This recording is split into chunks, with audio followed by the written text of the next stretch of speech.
Speaker of the affirmative team to support the motion that says that this House believes that land ownership is the most empowering asset for young Ugandans. The key term is land ownership is the legal right to possess, use, control, and benefit from the piece of land. Most empowering means the asset that gives the greatest ability to improve one's economic, social, and financial future. Asset means something valuable that can generate wealth, income, and opportunities. Young Ugandans means these are actually young Ugandans are youth aged approximately 18 to 35 years. Our boundary today, judges, it's about comparing land with other assets such as money, cars. We are arguing that land provides the greatest long-term empowering for young Ugandans. Our perimeter is Uganda. Without further ado, I would like to start from my first point. Land is a source of income and employment. Land allows young people to farm, rear livestock. Land allows young people to farm, rear livestock, or build rental houses. Unlike many assets that lose value, for example, cars, money, they lose values. Productive land can generate income for many years. Agriculture contributes significantly to Uganda's economic and employs a large share of the population. Many successful youth projects under government agriculture programs are based on access to land. For example, young farmers in districts such as Mbarara, Mbale, Kabale have earned income through coffee, dairy farming. Therefore, land ownership directly empowers young Ugandans by creating sustainable livelihood. Our dear judges, the next point is land is valuable collateral for obtaining loans.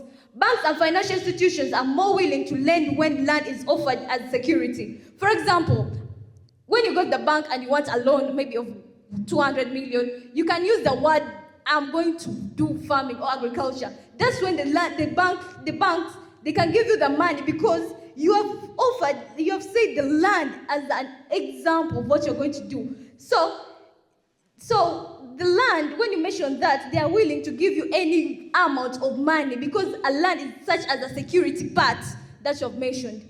Many financial institutions in Uganda require collateral before approving large business loans. For example, a young entrepreneur who owns land can secure financing to expand a business.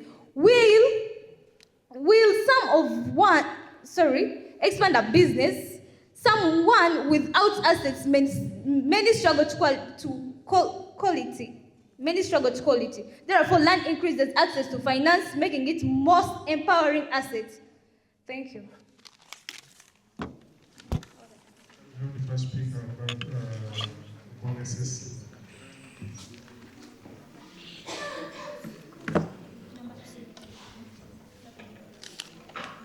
Today we are debating about the motion that states, this House believes that land ownership is the most empowering asset for young Ugandans. Now, empowerment means the ability to create opportunities regardless of circumstances. An asset is not empowering simply because it has values. An asset is empowering if it allows the greatest number of youths to improve their lives. In today's Uganda, the most empowering asset is human capital, i.e. skills, education, knowledge, and networks, because it can create wealth even without land. Besides, every other factor depends on human capital. Even land itself, because it cannot farm itself, negotiate loans, build houses, or run businesses. A person that owns it should have the skills, knowledge, and capital in order to invest and get something out of it. Chair, we are not denying the fact that land is important, but we are saying that it's not actually the one that's empowering, the most empowering assets for the Ugandan youths. Chair, we agree. Youths need assets, yes, but we disagree on the fact that, on the thing that Team Affirmative is trying to tell us, that land is actually the most empowering. Most youths in Uganda, especially in cities like Kampala, Mbale, and Gulu, and more others, will never farm. They want tech jobs, business, and services. Giving a 25-year-old in Kampala 1 acre in a village does not solve unemployment, rent, or skills. Land without other things becomes a burden. We accept the definition given, but we add this. Most empowering must mean the asset that works for the majority of youths. Right now in the economy, we actually live in a digital, urbanizing, skill-based economy. Chair, we frame this motion on 3 things. 1, we ask you to judge on these things: relevance to the modern economy. What do most youths actually need to earn today? And then 2, accessibility.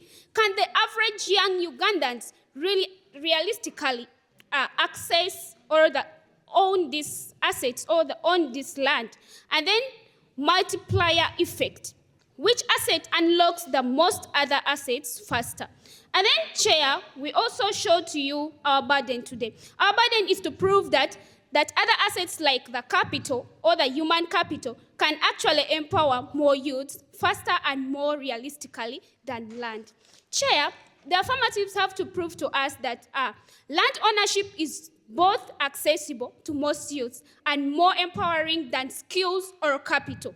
We base our debate on 3 quotations. Now, the first quotation is, land is not accessible to youths. Land is expensive and family controlled. In Buganda and other districts, an acre costs 20 plus millions. Most youths cannot afford it. Customary land is controlled by elders. So telling youths to own land is telling them to wait 20 years, of which it is not actually good. And then quotation 2, the economy has moved beyond land.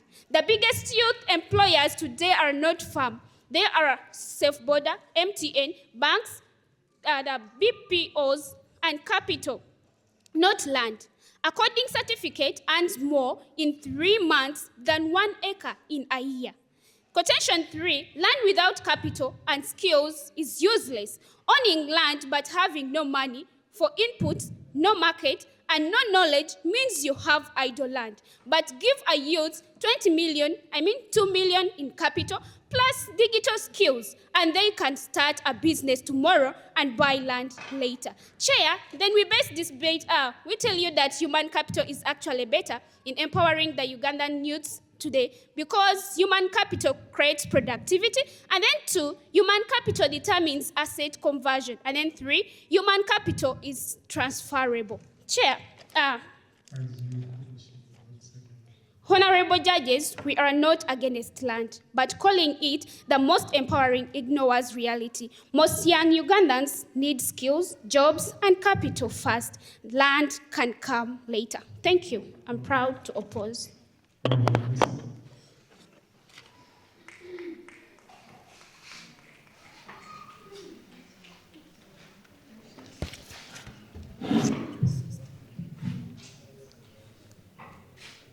Good evening. My name is Waka Patricia, and I'm here to rebuttal on the point from the first speaker.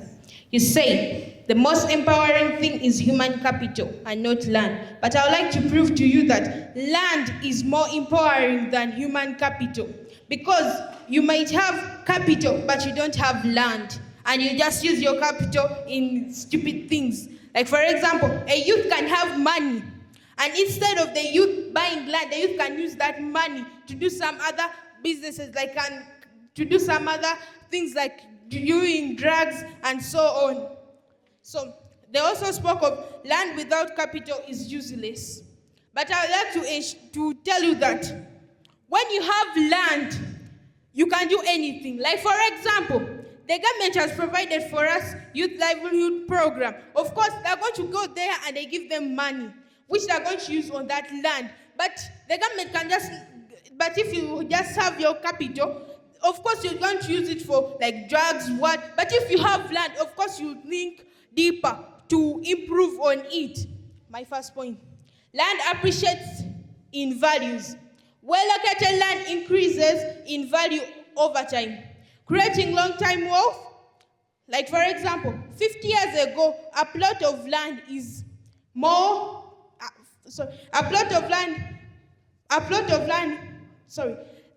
land appreciates in value. Well-located land increases in value over time, creating long-term wealth. Like for example, 50 years ago, a plot of land was cheap, but now land is expensive. So if you have land, you can sell it and get more wealth, which will enable you to buy more land. Like for example, if you live near a road, that land is very expensive. You can sell it and then you get money you can buy in the village, where you'll get more money even to plant your crops, and you get money, making land the most empowering asset for youth in Uganda. Land supports many economic activities. Like for example, land supports farming. Of course, you cannot just have capital and start farming in air. No, you need land to farm, and land supports that farming. Like for example, here you've seen maize around there. That's land. It's very empowering, because after farming, you're going to get money. That money, you're going to use it to develop Uganda, to develop yourself. Land provides security and independence. A landowner can build a house. And if you build a house, of course, you'll be secured from theft. People will fear that you have a big house. I cannot go to that man. That man has a big house. You'll have security and independence, because you're sleeping on your land. You're not renting. You have your own land. The most empowering thing in Uganda. We have not refused that skills also are empowering. Skills also are important. But land is the most empowering thing. So, in conclusion, I like to tell you that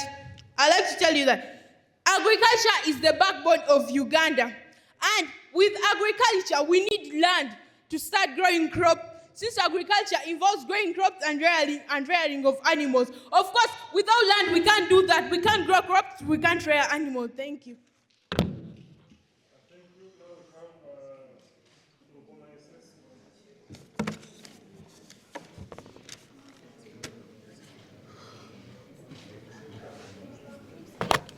Okay, I would like to take the recognition of our dear board judges, the audience at large, and the two competing bodies. So my speech will simply begin in 1, 2, 3. We ought to understand that not everybody has the autonomy to do what? To go and farm. They have their own personal autonomies. That simply means they also have their own ideas they want to put in impact. And already we are living in a digital world. You can't clarify to me that everybody is going to go through farming. The reason we feel they should put in that kind of skill engagement, they should put in more that most emphasis of education, is because agriculture is lacking, because there are no skills that are able to impact. If we don't have people who are able to process coffee, then how are you going to clarify to us at the end of the day that land at the end of the day is going to accumulate money? So we fail to see the essence as to why you then win this debate. We ought to understand that without the skill, without the capability, you will still fail, because you don't have how you're going to do it, process this land or use it. We are already in a digital world. Quote my words properly. We are already in a digital world. So that simply means we go with what is on the job market. If government has failed to provide skills that are going to help these people, even when you give them the land, still profits won't be as the way you esteem them, because skills are the ones supposed to stand for somebody. At the point in time where I'm able to debate, then that simply means I can come and stand here on this podium and debate because I have the skill. But without the skill, I cannot come here just by rational and then acquire this. So we fail to see the essence as to why they then win this debate. The land they speak about is something that has been scooped to simply saying that they own something like land. But you ought to understand, empowering something is something that you're going to put in most of your lively so-called skills and the education or the capacity that the teachers have given you, or the kind of institutions that have given you. So we fail to see the essence as to why they then win this kind of debate. Then they ought to prove to us, how is economic growth going to increasingly come with their so-called land? They only clarify to us and say, oh, I can go there and dig maize. But if I'm to go to the maize garden and I don't know the skill that is going to do it, make that kind of maize very effective in society, that I'm able to brand it and put it somewhere, then that simply means you fail on that. But then too, you also ought to understand what we are calling the most valuable thing. The thing that we put then on table is something that is impactful. That is the skills and the education and then the capital. That simply means if I have the skill, it means even the capital that they have given to me, I can utilize it and make a better business and a greater business. So that simply means we win on that. Then too, we also clarify to you the assumptions they put in that they're going to bring investments through their land, we feel it is very wrong. Because you can't just tell me you're just going to wake up one morning, stand on the land premises, and be like, I have acquired land, without the skill or the potentiality of that kind of doing what? Of that kind of utilizing the what? The so-called land. So we fail to see the instance as to why they then win this debate. But then too, we then clarify to you that there are very many Ugandans or very many Ugandans who are out there. They have land, but they are still poor. Why? Because they don't have the skill to implement the effectiveness on that land. Now, how can you tell me that you're going to give land ownership and then just think that success will come right away? You must first make sure that this person has the skill, he has the capability, he has the capital. The reason most youth go to other incentives like drug abuse is because their skill allocation is not put out. At the point in time where schools or institutions put in that kind of skills mismatch, they are not able to do what? To go and rag the job market. But if the government can simply wake up one morning and say, we are going with what the market wants, and we give these people the skills, then we destroy the thing of skill failure, because they are now able to go and innovate their kind of what? Projects, without having to do what? Without having to have a biased mind. So we fail to see the instance as to why they then win this debate. The reason we win this debate is one, we show you the effectiveness of that skill, the effectiveness of the capital they give you. Just like 1,000 youths are here, if they gave you capital, you have a value. When you have that skill, then that simply means you're able to get the income. At the point in time where I'm able to acquire the skill and I am able to make the capital that government has given me impactful, then that simply means I am able to do what? To retain the so-called what? The so-called kind of instance that you want. At the point in time where I'm able to generate income, then that simply means I am able to do what? To sustain a country like Uganda. We need something that brings economic growth, not that just makes that kind of economic growth go or lag behind. I end my speech. Thank you. And we have very progressive. Last speaker.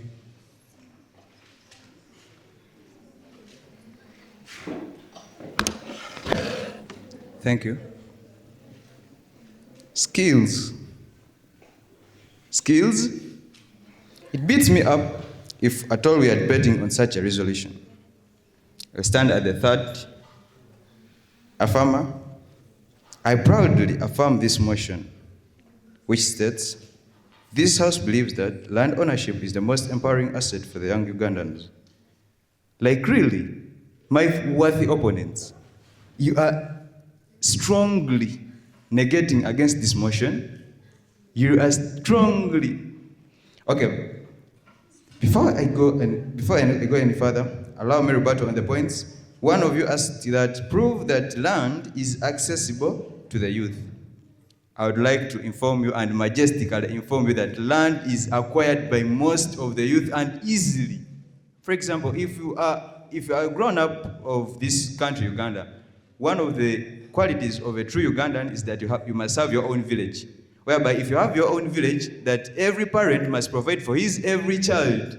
So by you reaching the youth age, by you reaching the youth stage, you have your own land that you can put in any asset that you're talking about. And you're talking about skills. Where is skills connected to our resolution? Yes, it's a bit connected, but here, let's stick on the point of land ownership is the most empowering asset for the Ugandans, not skills. We didn't say that skills are not part of it. We didn't say it anyway. If you were a good listener and you listened to what my first speaker said, she didn't talk about skills not being good. Yeah, it's land ownership that's good. That means if we have land, we can do anything, any kind of asset you're talking about. And if you have land, there is no way skills can fail you. If at all you manage to acquire land, there is no skill you can. You're talking about dictator world. How dictator are you? Dictator world? And you think dictator world is better than land? Being dictator is better than having land? I think that one of the most expensive things in Uganda today is land. And I'm here to inform you that one of the richest men that in Uganda today is, you can talk about the richest Uganda today is carrying out estates, and that rich Uganda is called, I'm sorry, but let me first remember. It's called Hamis Chigundu. He's investing in land he's investing in land by building estates, of which everybody needs, and everybody needs land to be, for anybody to acquire. Our strongest argument: land provides long-term wealth and financial security. Land can be used for farming, housing, business, and investment. And for that, I have a proof that where we are right now in IU University, it is not that they constructed in air, not in the digital era. I don't know whereby the digital is found, but I think even the digital is applied because of on land. So if it was not on land, there was no way you can come up with any digital appliance, any digital world you're talking about, nothing could happen. But the IU we are in is because of land. It's because of the land which provided for us a place, a gazetted area whereby we can stay. Where they constructed this building, where did they construct this building? Isn't it land? Land appreciates in value over time. For example, if you have your land there, you will never get worried.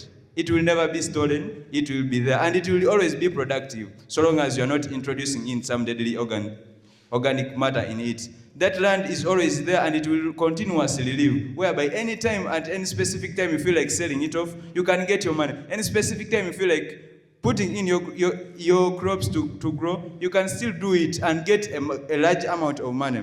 According to the motion, to the theme of today's debate, we are talking about Uganda. And what I discovered is that the big percentage of Uganda is greatly depending on agriculture. Therefore, I am proud to affirm this resolution. For this case, allow me, judges, the worthy competing bodies, and the House at large, second me for this resolution. Land ownership is the most empowering asset for Uganda.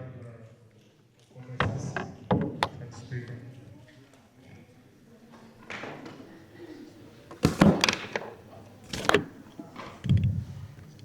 Right, the two bodies competing, thank you.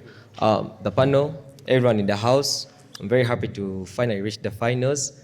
Yeah, say hi to everyone out there. Big shout out to Nkomeses. Big shout out to everyone who has been there for us. I love you all, love you so much.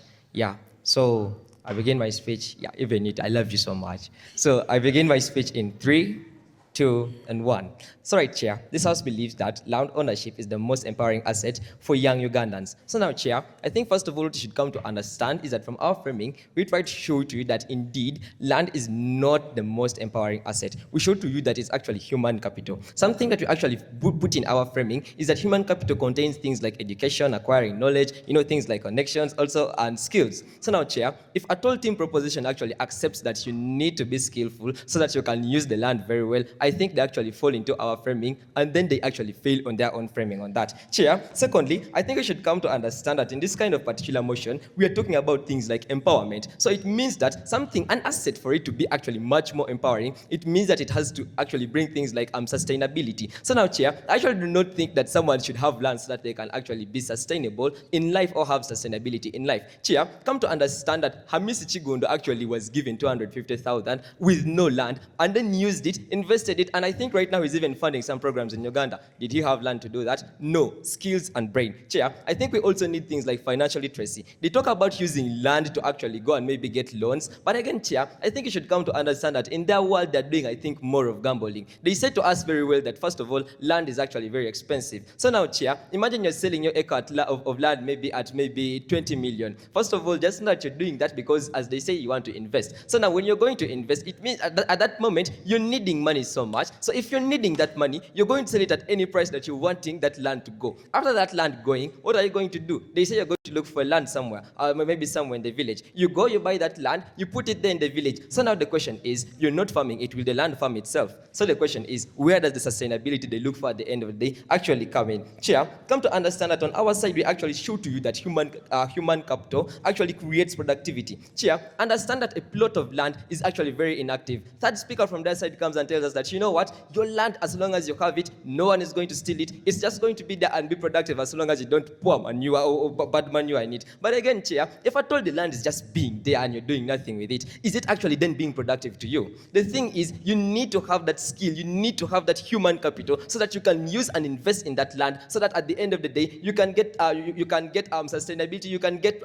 products or good sustainability from that land. So it means in their world, they actually fail out. Chair, come to understand that that this debate here actually it's creating on who can actually it looks on which one has the most values. Is it land or human capital? We show to you that human capacity, human capital is actually much more better. Chair, come to understand that anything that you want, or if you want to achieve anything, or if you want to get the best from anything in this world, you actually need to have that human capacity in you. If you do not have that human capacity, even when you have land, you are not going to make it productive. Chair, they talk about things like I think on their world they think that when you have land, the only thing you're supposed to do is dig. So at the end of the day, every person who is going to have land should actually be digging. So now the question is, even the person who is having dry land in Karamoja should also continue digging. Chair, I think they actually fail on that. Chair, we actually talk about something like access in our kind of speech. Not every youth is actually having access. They tell to us that youths are actually accessing this land. But again, Chair, the question is, let them give account to people who have grown up in suburbs, in areas like Kamocha, give us areas like in Namatala. Some of them don't even know their villages. They have grown up from there, they have produced from there, and where are they sleeping? Someone is sleeping in the same house. In front, the mother is sleeping there. He is behind, and also his expecting woman is also going to be producing in that very same house. So, Chair, I think we are coming to realize that land is very much inaccessible. So now, Chair, I think we should come to understand that the person that actually wins this debate is the person that empowers the most with his asset, and I think that is team opposition. Thank you. I rest my case. Okay, thank you. Now can we have a replay speech from Comesses?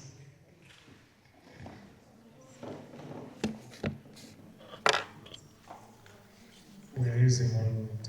1 minute.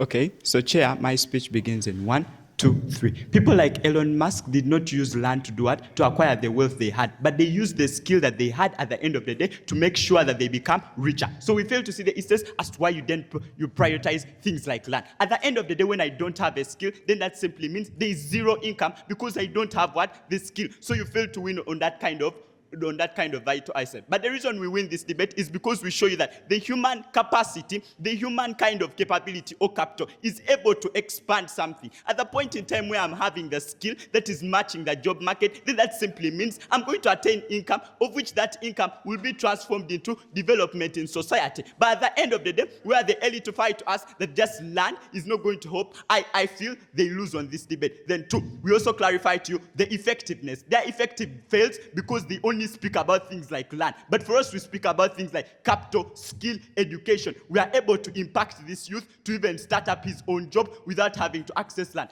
Government cannot just give you land when you don't have the skill. You must have the mandate or the skill or the kind of capital. So we fail to see the issues why you win this debate. Thank you. Let me have the first speech from very progressive. Still 1 minute. Before I start the reply speech, I would like to say that Elon Musk is out of our perimeter. So, our dear chairperson, honorable judges, what opponents, I would like to say that we as farmers have proved that the land creates income, wealth, security, business opportunities, and lasting economic independence. Our assets may lose. Other assets may lose value or be temporary, but land continues to appreciate and generate opportunities. Our judges, I proudly affirm the motion because land is productive, appreciates in value, creates wealth, and empowers youth for generation. Judges, the motion speaks about land, not capital at all. The negator spoke about Mr. Hamisi. First and foremost, if it was not the land, he could not have earned more than enough money. Thank you very much. Okay, thank you. We'll come back. Now I think the parent can make the blind flight.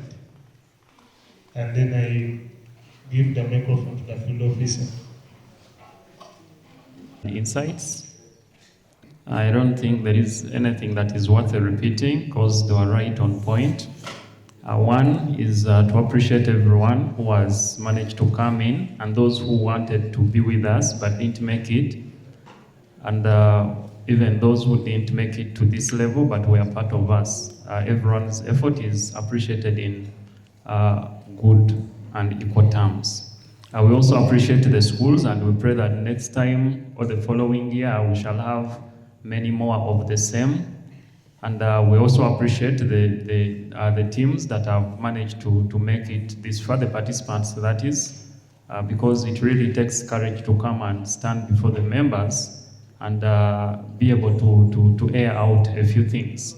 It is not easy, and I know wherever you go, you find people who can't stand before 5 people to say a word or so. So if you are among those who can really stand before members and then speak out to the members, then I can only say the sky is the limit. Please keep up and keep practicing and test your skills, test your capabilities, and then also be able to engage with other schools, even if it is not through tournaments like this. You can just have practice sessions between or inter-schools which are outside of tournaments so that you beef up. We also pray that schools will provide you with that platform so that you can keep up with the spirit. That aside, I'll take you back to our final stage.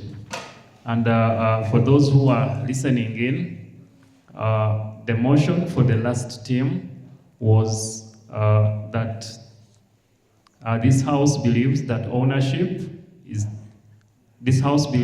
land ownership is the most empowering asset for Ugandan youths. And it was between Mbare Progressive and Nkoma Secondary. The assessment has been by 3 judges, and it has been independent and individual assessment. And still to recap, the assessment criteria was on a number of parameters which carried weight. To remind you before I take you into the assessment, 1 was understanding the motion, which was rated out of 15 for first, second, and third speaker. Quality of arguments, which was rated out of 25. Evidence and examples out of 15. Rebuttal and refutation out of 15.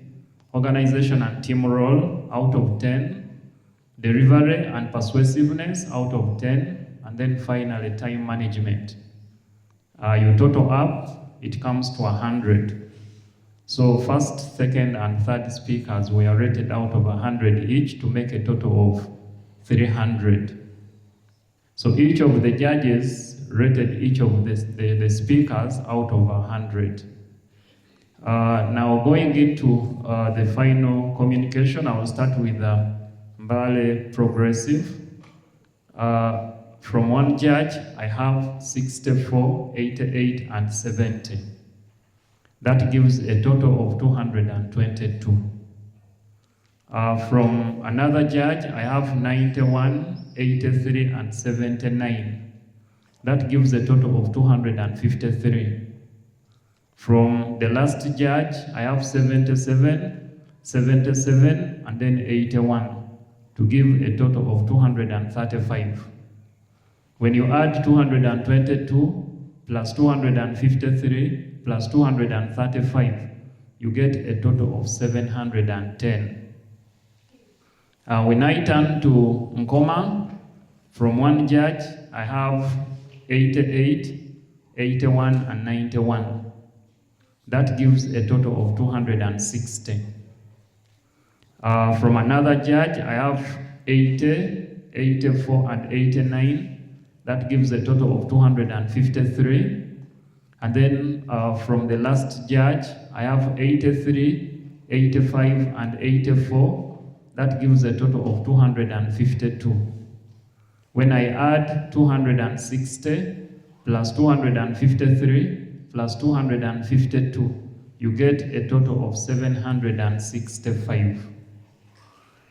Nkoma has 765 against Mbale Progressive with 710.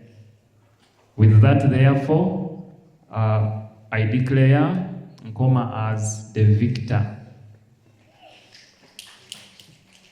Thank you very much for participating. We also thank the other team for making it this far. And we say that it is not that they have lost, but it is that they have had some more than you've had, which is not actually loss on your side. With that, I beg to stop there. Assalamu alaikum wa rahmatullahi wa barakatuh.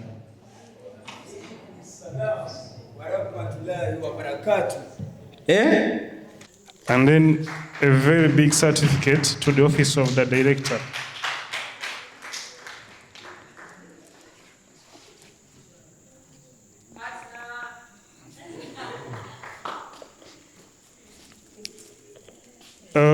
I want now to call upon Nkoma Secondary School to come and take their medals.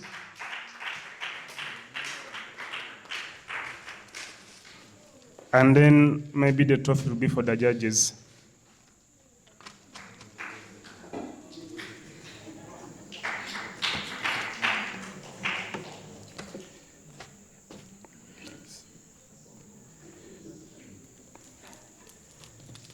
And then a very big certificate to the office of that betting club.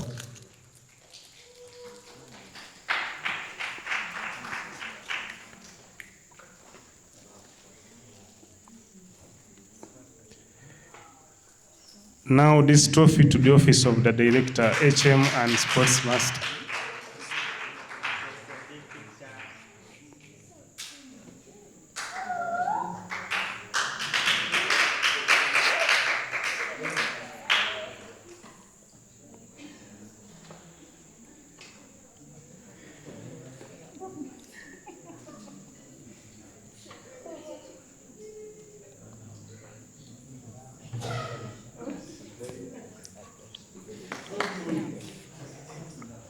And what is remaining is, because I don't see any certificates, I request the audience to clap for the judges.